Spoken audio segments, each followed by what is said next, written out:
Shalom, selamat pagi Bapak Ibu dan saudara yang dikasih Tuhan. Kita bersyukur untuk hari ini, hari yang baru, hidup yang baru yang Tuhan karuniakan bagi kita. Hari ini hari Rabu tanggal 14 April 2021. Untuk memasuki hari ini, saya ingin mengajak kita bersama-sama merenungkan satu bagian firman Tuhan yang diambil dari Injil Matius pasal yang ke-17 ayat yang ke-24 sampai ayat yang ke-27. Perikop ini berbicara tentang Yesus membayar bea untuk bait Allah. Bapak Ibu dan saudara yang kasih Tuhan, pada zaman Tuhan Yesus itu ada satu ketentuan, yaitu bahwa setiap laki-laki dewasa harus membayar bea atau pajak untuk bait Allah setiap tahunnya. Dan tradisi ini adalah mengikuti perjanjian lama, mulai pada zaman Musa yang dicatat di dalam Keluaran pasal yang ke-30, yaitu bahwa setiap laki-laki yang berusia 20 tahun di atas diwajibkan untuk membayar bea untuk bait Tuhan atau kemah suci atau tabernakel seperti begitu. Dan pada zaman Musa di dalam kitab Keluaran itu hanya dibebankan satu kali seumur hidup.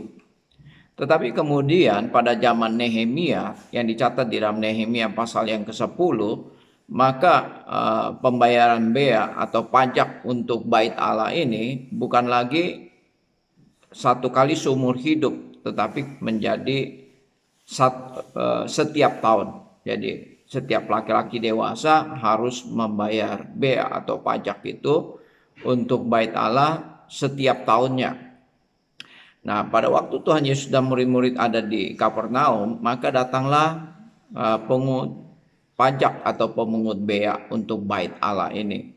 Dan bertanya kepada Petrus, apakah gurumu tidak membayar bea 2 dirham itu? Mengapa pertanyaan ini disampaikan kepada Petrus? Karena ada sebagian imam-imam dan rabi-rabi Yahudi, mereka menolak untuk membayar pajak atau bea untuk bait Allah. Tetapi ada sebagian imam-imam dan rabi-rabi yang membayar bea atau pajak untuk bait Allah itu. Nah, oleh karena itu pemungut bea ini bertanya kepada Petrus, apakah gurumu tidak membayar bea untuk bait Allah itu? Nah, Petrus menjawab, memang membayar, ya, atau lebih tegas tentu membayar, ya, karena Petrus ikut dengan Yesus, ya, selama beberapa tahun Petrus ikut dengan Yesus, jadi Petrus tahu apakah Yesus membayar bea atau pajak untuk bait Allah atau tidak. Dan Petrus menjawab tentu membayar, atau di sini ditulis dengan memang membayar. Nah, kemudian Tuhan Yesus memberikan suatu ilustrasi tentang kerajaan-kerajaan atau raja-raja di dunia ini, atau kebiasaan kerajaan-kerajaan di dunia ini. Tuhan Yesus bertanya kepada Petrus dengan pertanyaan demikian.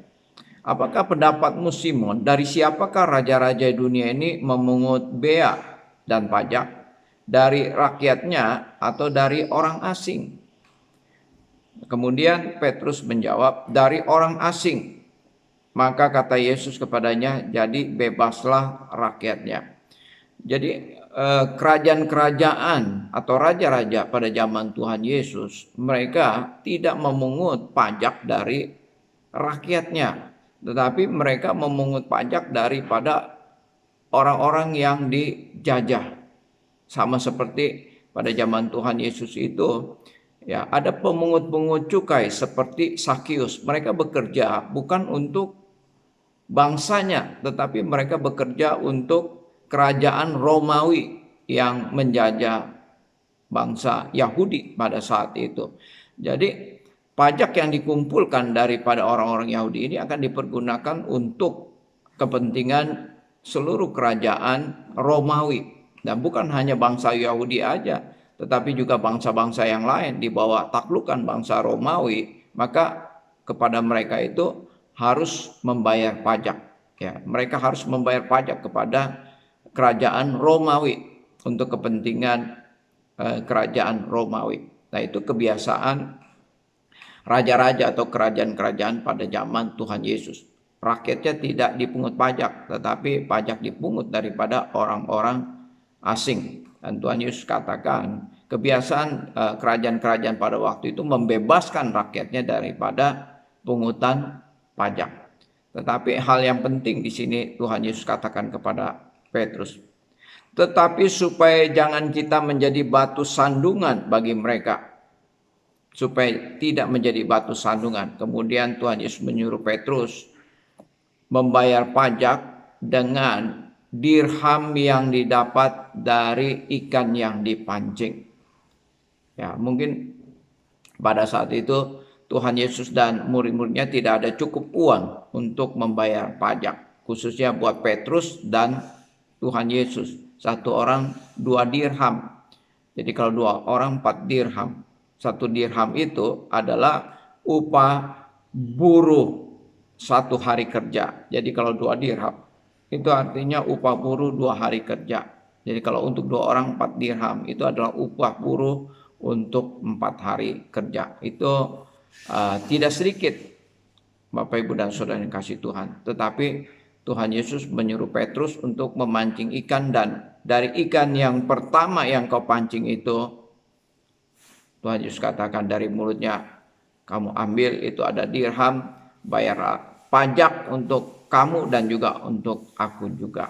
Bapak Ibu dan Saudara yang kasih Tuhan Yesus di dalam perikop ini memberikan contoh dan teladan yang baik untuk kelangsungan bait Allah.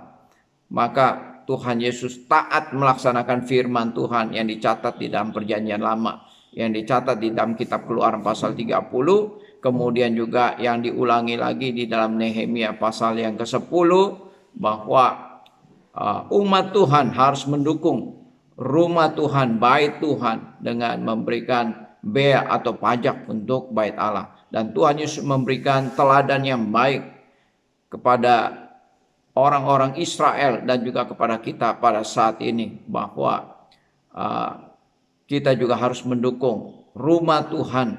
Kita harus memberikan persembahan untuk mendukung pekerjaan Tuhan di rumah Tuhan. Dan Tuhan Yesus sudah memberikan teladan yang baik untuk kita. Oleh karena itu kita harus mengikuti teladan daripada Tuhan kita, Yesus Kristus. Kiranya Tuhan memberkati kita semua. Amin. Bapa di surga, terima kasih untuk firman-Mu yang boleh kami baca dan kami renungkan pada pagi hari ini. Tuhan Yesus sudah memberikan teladan yang baik bagi kami, bagaimana Tuhan Yesus membayar pajak untuk bait Allah. Kami berdoa ya Tuhan, biarlah teladan yang baik ini boleh menjadi contoh bagi kami untuk kami ikuti. Kami tahu bahwa bait Allah, rumah Tuhan, gereja membutuhkan dukungan daripada umat Tuhan. Oleh karena itu biarlah kami boleh dengan setia mendukung pekerjaan Tuhan, mendukung pekerjaan Tuhan dengan memberikan persembahan bagi rumah Tuhan. Biarlah Tuhan terus memberkati umat-Mu sehingga mereka dapat memberikan persembahan, memberikan berkat yang Tuhan berikan bagi mereka untuk mendukung pekerjaan Tuhan di rumah Tuhan. Terima kasih untuk firman-Mu, dalam nama Tuhan Yesus kami berdoa. Amin. Bapak, Ibu, dan Saudara yang kasih Tuhan, hari ini hari Rabu, nanti malam ada persekutuan doa. Marilah kita siapkan hati kita dengan penuh kerinduan, kita datang menghampiri Tuhan melalui doa-doa kita. Kita mau terus bersandar kepada Tuhan. Selamat beraktivitas, Tuhan memberkati kita semua. Amin.